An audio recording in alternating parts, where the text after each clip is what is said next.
अस्सलाम वालेकुम व्यूअर्स, कैसे हैं आप लोग? ठीक हैं, उम्मीद करता हूं मैं आप ठीक होंगे। तो आज 10 मुहर्रम उल हराम का दिन है, तो आज मैं उस हवाले से कोई बात करूंगा।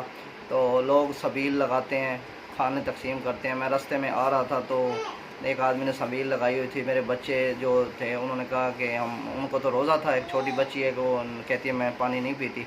तो मैंने उनसे पूछा कि आप ये क्या सबील, उन्होंने कहा कि जी हम हुसैन पाक के नाम की लगा रहे हैं। तो जबकि ये गलत है कि आप अल्लाह के नाम की सबील लगाएं और आप ये कहें कि इसाले सवाब जो है हुसैन पाक के लिए है, अल्लाह की सबील है, गैर अल्लाह का नाम ना लें। तो मैंने उसे यही बात की, थोड़ा सा एक जुमले की वजह से चीज़ हराम हो जाती है। मैंने उससे ये बात की कि आपने इस तरह कहें कि अल्लाह के नाम की है तो इसाले सवाब जो है हम हुसैन पाक को क्यों, जबकि वो उन्होंने प्यासे भूखे प्यासे शहीद हो गए थे। तो हम ये क्या हम अपनी अक्ल इस्तेमाल कर रहे हैं कि वो भूखे प्यासे शहीद हो गए और हम ये चीज़ें बांट रहे हैं, पानी बांट रहे हैं, ये क्या है? तो मैंने उससे थोड़ा सा कहा तो उसने कहा वाकई आप सही कह रहे हैं कि हम अल्लाह के नाम पे हम ये खरीद कर रहे हैं, जो पानी बांट रहे हैं और ये इसाले सवाब हम हुसैन पाक के लिए कर रहे हैं। उसने फ़ौरन माना और उसने ये बात तस्लीम की। फिर मैंने वहाँ से पानी पिया। फिर मैंने उसे कहा कि आप अगले भी जो भी आएँ तो आप इसी तरह कहें।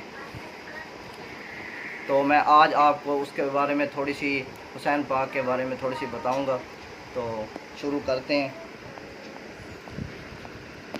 तो आज मुहर्रम उल हराम का है,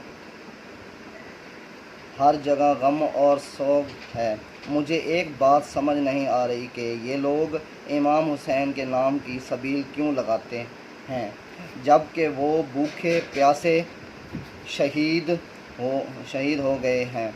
हो गए। क्या साबित करना चाहते हैं? मुझे ज़ाती तौर पर बहुत दुख होता है कि वो भूखे प्यासे शहीद हो गए हैं और हम पानी तकसीम करते हैं और खाने तकसीम करते हैं। क्या क्या कहा जाता है कि वो 10 मुहर्रम को दस्तरख्वां कहा जाता है कि 10 मुहर्रम को दस्तरख्वां वसी करना चाहिए। हम 10 मुहर्रम को दस्तरख्वां कैसे वसी करें, जबकि नबी पाक का हुक्म है कि हम 9-10 मुहर्रम का रोज़ा रखें। शिया हजरात कहते हैं 10 मुहर्रम का रोज़ा यहूदी रखते हैं थे। वो अपनी जगह ठीक कह रहे हैं, लेकिन हम नबी करीम का फरमान कैसे भूल जाएं कि हदीस में आ चुका है कि हम मुसलमान ज़्यादा हकदार हैं इस रोज़े के। हमने यहूदियों की मुशाबत इख्तियार नहीं करनी, इसलिए हमें 9 और 10 या 10 और 11 का रोज़ा रखने का हुक्म है। नबी करीम ने फरमाया जबकि अगर मैं अगले साल हयात रहा तो 9 और 10 का रोज़ा रखूँगा। जब नबी का फरमान आ गया है, फिर हम कौन होते हैं रद्द करने वाले। ये रोज़ा 1 साल के सगीरा गुनाहों का कुफारा है, फिर हम कैसे ये रोज़ा छोड़ दें। बराए मेहरबानी, जो नबी का फरमान वाज़े आ गया तो हम इस पर अमल करें। मुझे समझ नहीं आता कि ये शिया लोग क्यों पिटते हैं, जबकि नबी को इसका ये वाक़या पहले से मालूम था। हज़रत फ़ातिमा को भी मालूम था और उन्होंने कोई मातम नहीं किया। तो मेरे बच्चों ने भी, मेरे घर वालों ने भी कल भी रोज़ा रखा था, आज भी रोज़ा रखा है। तो लिहाजा आजकल सोशल मीडिया का दौर है, तो नेट का, तो आप इसमें मालूमात करें। मुझे भी अब तक मालूमात नहीं थी, तो इसमें कोई हर्ज नहीं है, इंसान मालूमात कर सकता है। तो मैं ये कहना चाहता हूँ कि आजकल जो हम फ़िरका परस्ती में पड़े हुए हैं कि क्या नबी पाक का फरमान नहीं था कि आपने फ़िरका परस्ती में नहीं बढ़ना। تو آپ دین کو انہوں نے شہادتیں دی، پورا کنبہ قربان کرایا، تو کس لیے کروایا؟ یہ ایک میسج دیا ہے کہ نماز کو ہم نے نہیں چھوڑنا، کسی طریقے سے بھی نماز کو نہیں چھوڑنا، قرآن مجید کو نہیں چھوڑنا۔ تو ہم نے قرآن مجید کو فالو کرنا ہے، اس کو دیکھ کے ہم نے دین پہ عمل کرنا ہے، نماز نہیں چھوڑنی۔ انہوں نے جاتے ہوئے بھی نماز نہیں چھوڑی، سجدے میں سر کٹوایا۔ تو یہ کس لیے یہ میسج ہے؟ تو ہمیں بھی یہ چاہیے ہم فرقہ پرست میں نہ ڈلیں، ہم نماز پڑھیں، اللہ کا قرآن پڑھیں اور ان پہ عمل کریں۔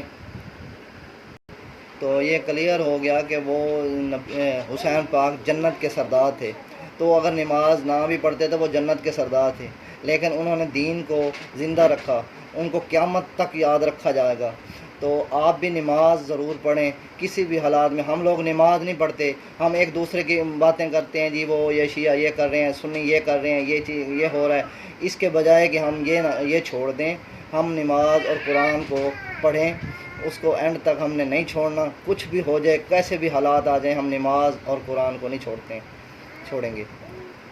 قرآن اور حدیث کو آپ سمجھیں، اور عمر کی کوئی قید نہیں ہے اس میں، آپ مرتے دم تک، جب تک یہ آپ عمر کی کوئی قید نہیں، اس میں قرآن اور حدیث میں سب کچھ آ گیا ہے، اس میں آپ پڑھیں اور سمجھیں۔ ہم بھی کوشش کر رہے ہیں، سمجھ رہے ہیں، پڑھ رہے ہیں، پہلے ہمیں بھی نہیں معلومات تھا، تو فرقہ پرستی میں نہ ڈلیں۔ یہ حدیث میں آ گیا ہے کہ جو فرقہ پرستی کرے گا وہ ہم میں سے نہیں ہے، نبی پاک صلی اللہ علیہ وسلم کا فرمان آ چکا ہے۔ تو آپ اس جو ہے نا قرآن مجید پڑھیں، حدیث پڑھیں اور اس پہ عمل کریں۔ تو اسی کے ساتھ مجھے اجازت دیں جی، تو اسی کے ساتھ مجھے اجازت دیں، اور میری باتوں کا برا نہ منائیں، میری باتوں کو سمجھیں۔ میں نے جو بات کی ہے قرآن اور حدیث سے لکھ کے کی ہے، میں نے اپنی طرف سے کوئی نہیں کی۔ تو یہ آپ اسی کے ساتھ مجھے اجازت دیں۔ اللہ حافظ جی۔ تو میری بیٹی آپ کو یہ قصیدہ سنائے گی۔ سید نے کربلا میں وعدے نبھا دیے، دین محمد کے گلشن چہرا دیے ہیں۔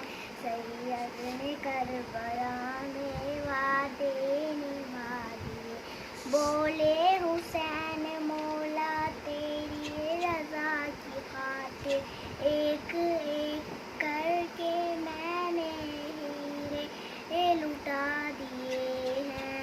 سید نے کربلا میں وعدے نبھا دیے۔ جی، سلام یا حسین بند۔